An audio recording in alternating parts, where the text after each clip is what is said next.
trying to bring you some news. So we've got two big stories for our CBD and N tonight.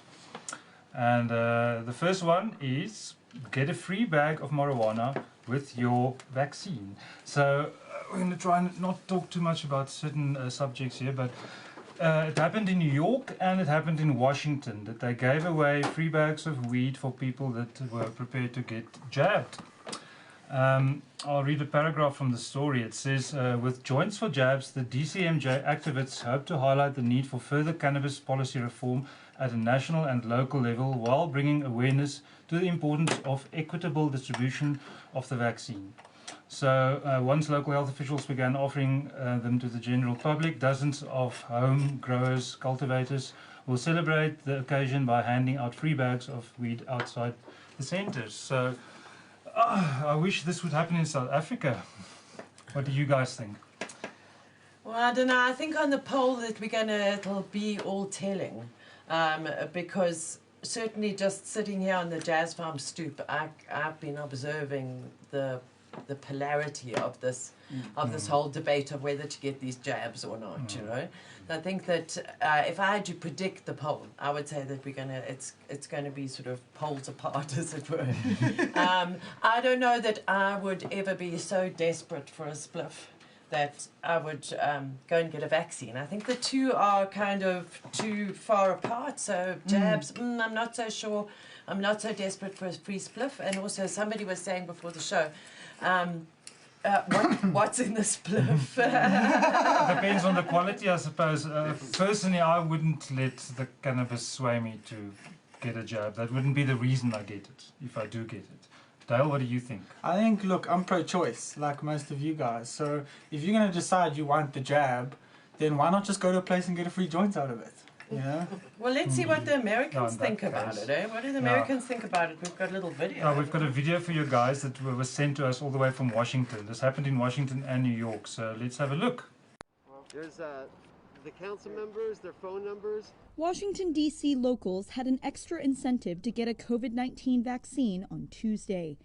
Activists staged a Joints for Jabs campaign, giving anyone who'd been inoculated free weed. People lined up to make the most of the offer. I think it's a really cool way for people to, incentivize getting their vaccine in D.C. For a holiday. I'm here for multiple reasons. One, I got my vaccine. Two, I enjoy marijuana for me. So I have chronic back pain, so it also helps me as well. The event was organized by a local advocacy group, which is lobbying for reforming the city's marijuana laws. The drug was made legal for recreational use 6 years ago after a ballot referendum. Activist Adam Eidinger wants to be able to sell the drug. Since 2015, it's been legal to grow marijuana in Washington, D.C. in your home. But it's not legal to sell it yet. We would like to be able to sell it. But anyway, that said, the home growers came together and said, this is something we can give back. Just like they're giving away Krispy Kreme donuts, we're giving away joints. According to officials, 30% of Washington's more than 692,000 residents have been fully or partially vaccinated against COVID-19. To what extent the free joints helped remains to be seen. Spread the word.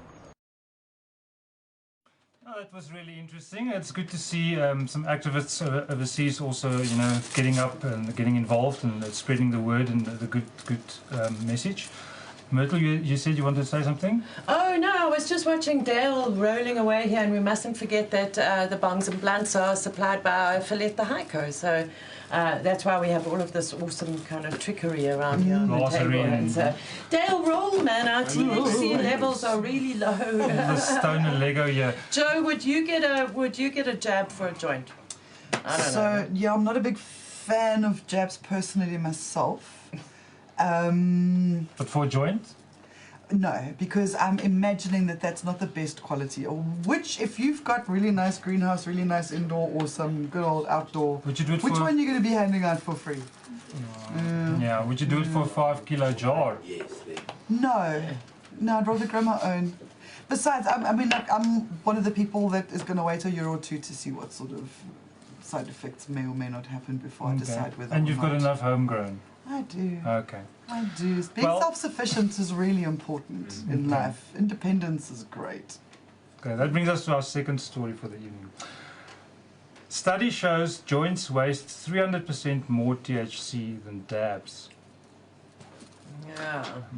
Okay, so Is all of our THC just going up in smoke? Do we need to rather concentrate it as a dab, or are we that upset at wasting the THC? well, let's see what they did. It was in Switzerland. Swiss researchers from the Institute of Forensic Medicine at the University of Bern found that, funny place is called Bern, B-E-R-N, found that dabbing did a much better job of getting the total amount of available THC and CBD into your lungs than smoking. In fact, a study published in Forensic Science International, that's the journal, found that joints waste 300% more THC than dabs. Maisel, I know you're not a big dabber, but I'm not a big dabber. what do you think? It's because I smoke cigarettes. So, but you have dabs. and I do dab, but it does tend to kind of burn my lungs depending upon the dab and depending upon. It's nice to have an e-nail so that you can regulate the at temperature. a really low temperature and that. But I think that dabbing in South Africa is something that we need to work on. It's an amazing thing. It's a novel thing, but it's still niche. Yeah, so we're hoping to have another Amber Cup competition, maybe this year, maybe next year, I don't know, everything's a bit unpredictable, but I think that dabbing is definitely more healthy than joints. Yeah, but it's a form of as for vaping, losing right? the THC, I don't really care. Thanks, Dale. I mean, that's why. So well. I mean, But that's why how much- comparing the two, you got to understand that one is combusting, which is burning something over 1,000 degrees, and compared to dabs, which is vaporizing a concentrate. So you got a much higher level of cannabinoids in your concentrate At a versus the lower flower temperature. at a much lower temperature. But some So you people go- dab on a red hot nail and they take a huge blob and they fill their lungs with Right. this massive white ball. That's not so healthy. So the test that these guys did, they used the same method. So, but with a joint, they would fill a single glass tube, and they'd burn that entire glass tube slowly as if you're smoking a joint. Because remember, a dab is one hit, whereas Yeah. a joint is actually slowly combusting your lungs. There are different ways to do it. This story we found on Forbes, which is usually known for their business news, I think. But they do seem to cover cannabis quite a bit. On the same site, Forbes, we found, just moving a little bit on from that story, to dabbing This is the high code. the High times. the High Times. Sorry, Joe. No, it's all good, it's all this good. was not in Forbes, it was on High Times. 10 rules for dabbing etiquette. Now, Especially for those beginners, you know? yeah, that don't if know you're not about dabbing familiar with it, etiquette. you can go to High Times. I'm sure on their website you'll quickly find this if you want to, keep it for future reference. But the first rule for dabbing etiquette is full disclosure. It says before smoking with a new dabber, ask them if they smoke weed every day. You want to make sure this is a pleasant experience for all parties involved. Can I tell you a funny story? I'm already laughing because I know first-time dabbers. They often just. So one of the It's not funniest. I'm not making fun of him. It really was funny. Was when Jules gave Jeremy Acton his first dab. Dear Jeremy of the South African Dacha Party, and it was in our workshop. And he said, "Here, have a dab," and hit a dab or whatever. And Jeremy's really pleased. It's his first dab, and then literally about 45 seconds later, Jeremy just hit the floor. His legs just gave in and whatever. And there was the leader of the Dacha Party, standing in the Dacha couples, lying there in the Dacha couples workshop, passing out from a dab. And I'm sure that he'll tell you that story as well. So that's why the etiquette of it is really important, because especially for first timers, just a little bit. Give them a taste. Can hurt someone. Remember, cannabis is psychoactive, guys. It's a teacher plant, and if you're not careful, it will make you trip out. Yes. Especially in a different delivery form. Yeah, if you suddenly get very stoned, if you're not used to it, you can vomit and you can really pass out and not THC feel well. dab is going to knock you whether you're a seasoned smoker or not. Exactly. And that's the opposite of what you really want, because you want to have a good time, right? You're trying to encourage the person, not discourage Yeah, them. don't overdo it. If it's your first time, have a small one. Start low and go up in increments. But with that, I've seen some people make other people scared of dabs. Exactly. Oh no, it's like smoking 7 joints at one time. It's not actually that high. That's a bit exaggerated. yeah, It's more concentrated, but I find what I love about a dab, and especially a cold start dab, as you're working your way through the different temperatures, you unlocking all of the different terpenes at the different temperatures, and you're getting Absolutely. more flavour. That is you're not very overheating, true. and you're not wasting. When people do these huge, big, stupid 5-gram dabs, I mean, that's wasteful. It's a waste, because some of it goes into your lungs, but the nail gets dirty, it burns. Now you have more stuff to burn off. What are you burning off? The waste from the previous person's dab. Yeah. My Silver Surfer vaporizer at home, it really has a very precise temperature control. And if I set it low, the flavor of the cannabis is so much different from when you slowly turn up the heat, and you can really go through the motions, and different terpenes get released at different temperatures, and it has different effects on you. So what are your dabbing questions out there for our, Ask us. our viewers? You know, ask your dabbing questions. Ask We in the want to know. comments. Let's see. Have you ever had a dab? Do you want to have your first dab? Maybe you'll come to the Garden Route Canna Cup and the Canna Festival that we're having in beginning of August and have a dab with us. There'll We'll be certainly dabs. be bringing a rig with us. Yeah, and if you're gonna get yourself a dab rig, get yourself some quartz bangers instead of the steel stuff. It's a much smoother taste for your dab. Quartz, not glass. Small rigs Quartz also better. handles the heat. Small rigs. Smaller rigs as well. Yeah, Yes, you don't need a smaller dab huge rigs dab. can Yeah. much Yeah, like bigger than our small rig that we've got here. Yeah. Which is That's behind the Perfect chili size. sauce. Perfect size. Yeah. It really is. It's got a nice solid base, so it's not as easy to knock over. Yeah. I love dab, says Stinky approves. Absolutely, Yeah, it's we a all flavor like dabs. experience. Okay, back to the story. The second point says ladies first.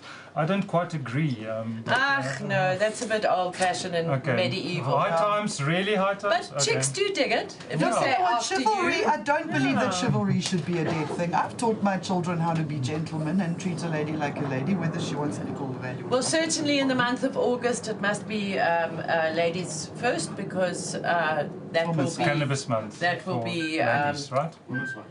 yeah. Women's Month. When we go to the Canna Cup, then that will be in August, and we're going to be celebrating Women's Day there. So remember that for August, ladies first. But the rest of the year, we don't really. I think guests first. Whenever you want to offer your dabs Yes. to visiting you at your home, you'd offer the first dab to the person that you want to. Okay, etiquette. No, it's etiquette. Third point is keep it clean. Wipe your dab tool clean every time you use it, and alcohol wipes work great. I've got alcohol swabs, they're little sealed ones, and they work a charm. Yeah, I find generally I like to have like a little stuck in Yeah, my I don't like pocket dirty here. dab tools because you A don't know what's left on serviette, there. and with the right? e-nail, I just warm it up on the e-nail and wipe it clean because I like to start with a clean tool. I don't know who's smoked what before me. And honestly, if you leave it dirty, And it takes over quick time grip. you're going to find like dog hair on it and all Clean. sorts of things just gather around the dab tools. Yeah, the fourth one is keep it breezy. Sleazy. What? No, breezy. What that would mean. Chris, breathe. Yeah, when dabbing with others, leave the dome off after you hit the rig. Yeah. This will help speed things up. Yeah, so don't let it burn black there and dirty, and it's more difficult to clean before the next dab. Yes. Then be a Boy Scout. When it comes to preparedness, at least always know your torch's butane level, and be sure that you're stuck with 2 cans at all times. If you run out of gas, it's very annoying. It's happened Always to be me. prepared. You get to an event, you've got your rig there, and after the first dab, you run out of gas, and you're the only one there with a dab rig. Not very nice. No, exactly, exactly. Yeah. Then don't be a dick, waste not. Take all you can dab, but dab all you take. Yeah, this is the Yeah, thing we were talking don't about. waste. Don't waste. Don't put those big snot balls on the tool, just have a little matchstick size to start with. Or if it is a big hit, just leave the tool on the element long size. enough so it can melt off. You Yes. don't pull the nail back and Mess half your everywhere. hit is still left Yeah. there. You know, you're still leaving the honey dripping off of the That tool. happens. Yeah. It happens. Just like with joints, they also say no freeloading. Sharing is caring, but don't be a mooch. Dabs are expensive. It They is, are eh? expensive. What's dab going for? It's like more 500 expensive plus. than oil, eh? 500. It's an art to make it properly, and you get so many different types. Look here, there's like stuff that looks like honey, some it's a bit sand sugared, some's darker like maple syrup. You get And then you get crumbles, this That's a crumbles, THC it's like no, that's fudge. a diamond. That's Diamonds. a THC diamond, yeah. Yeah, those- Exactly, and if it's your first time, tell the Yeah. guy you don't want the diamonds, you don't want the THC, You don't want the the diamonds. pure THC. Yeah. Yeah, but So it's an isolate. But the dabs with It's the your diamonds. isolate THCA. Isn't that the best dab with the diamonds in it? Well, It's the strongest. It's the Oh, Yeah. strongest is not always the best. most concentrated. Yeah. You want to watch out. They also say no manhandling. Don't touch another person's dabs with your hands unless you ask for permission.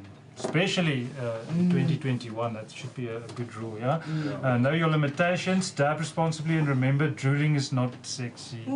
Especially if you drool into a bong. Those alcohol swabs are great for cleaning the bong as well. They you know? really are. But don't drool into the bong, that's not good. Keep it clean again, that's the last rule. As in, So always keep all your in all, bong keep clean. it clean. Dirty dab rig is not a nice thing.